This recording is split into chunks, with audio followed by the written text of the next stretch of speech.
Worldwide, nearly 1 in 4 people depend on polluting open fires or inefficient stoves to cook their food, harming their health, the climate and the environment. The World Health Organization says in sub-Saharan Africa, close to 1 billion people lack access to clean fuels and technologies. International advocacy group, the Clean Cooking Alliance, estimates that women and children in developing countries spend up to 10 hours a week gathering fuel for cooking. South Africa described the consensus on access to clean cooking as one of the basics of victories, but also that it was a human right, and not only about energy, but about dignity, health and opportunity.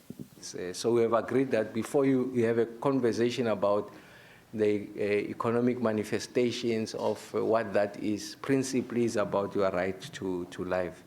So finally we agreed. So that's an outcome that we agreed to, consensus, everyone agreed. So the legacy of South Africa's presidency is to lift clean cooking into the mainstream agenda of the G20, the most industrialized, powerful countries of the world. Observers say this helps build on South Africa's G20 Clean Cooking Legacy Program and the Voluntary Infrastructure Investment Action Plan, closing the clean cooking gap. Jeline Connors-Belopolsky from the Clean Cooking Alliance noted that governments need the support of donors, investors and the private sector to implement clean cooking strategies, as they are now a fundamental part of sustainable growth and just energy transitions.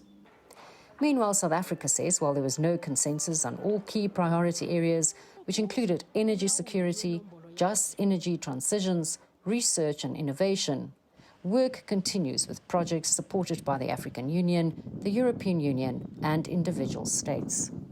There are things we knew were not going to happen. We're not going to agree on what constitutes the nature of the transition. It's almost like a given. We knew it will not happen. But it doesn't mean that even if you know it won't happen, that you don't foreground it. Because we must never stop talking. I mean, they must invest in finding this consensus.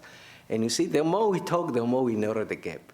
Ramakgopa says South Africa will continue to pursue the priority areas on other platforms.